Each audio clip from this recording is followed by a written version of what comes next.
Bienvenue à la ferme du Guer, qui est une ferme qui date du XVIIe siècle, qui a été bien sûr modifiée suite à un incendie en 1927.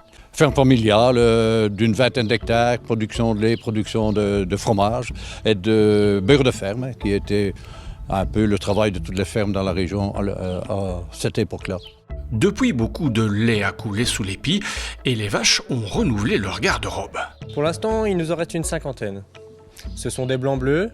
Avant, nous avions un troupeau de vaches laitières, mais étant donné la charge de travail, maintenant nous consacrons seulement à les vaches viandeuses. Ce matin, il y a eu un heureux événement. Oui, tout à fait. Ce matin, nous avons accueilli une nouvelle petite génisse, une naissance. Cette naissance, c'est l'avenir, toi aussi, hein, t'es l'avenir de la ferme. Oui, tout à fait. C'est une agriculture qui me plaît, une agriculture à petite échelle, locale. C'est un métier passionnant où on fait ce qu'on aime, on est au contact des animaux, on apprend à les éduquer, à les aimer et à les faire évoluer.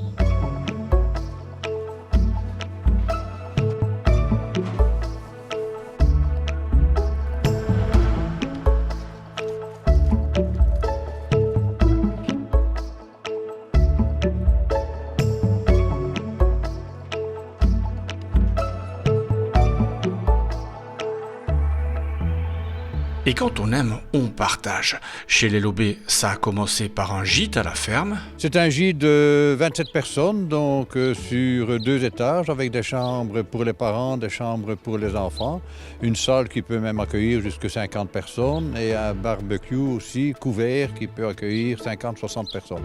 Et en dehors des week-ends et des vacances scolaires, Camille fait l'école. Voilà, c'est ma classe. C'est ici que j'accueille les élèves, donc c'est ici que je les reçois pour leur parler un peu des activités à la ferme, leur faire découvrir comment on fait du beurre, et puis leur faire aussi découvrir des anciens outils qu'on utilisait, mais il n'y a pas si longtemps que ça, hein, il y a une cinquantaine d'années.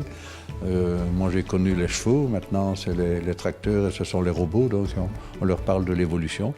La dernière évolution en date, c'est ce vignoble. C'est notre nouveau bébé depuis 2019, donc 4500 pieds de vignes qui ont été plantés à la main et qui ont produit une petite centaine de litres de vin l'année dernière, 2022.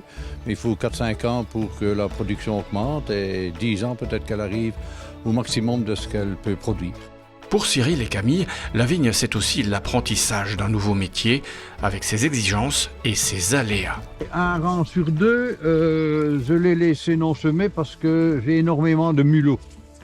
Et ça me permet de couper les galeries des mulots et essayer qu'ils ne s'attaquent pas de trop aux vignes parce que c'est un désastre. Hein.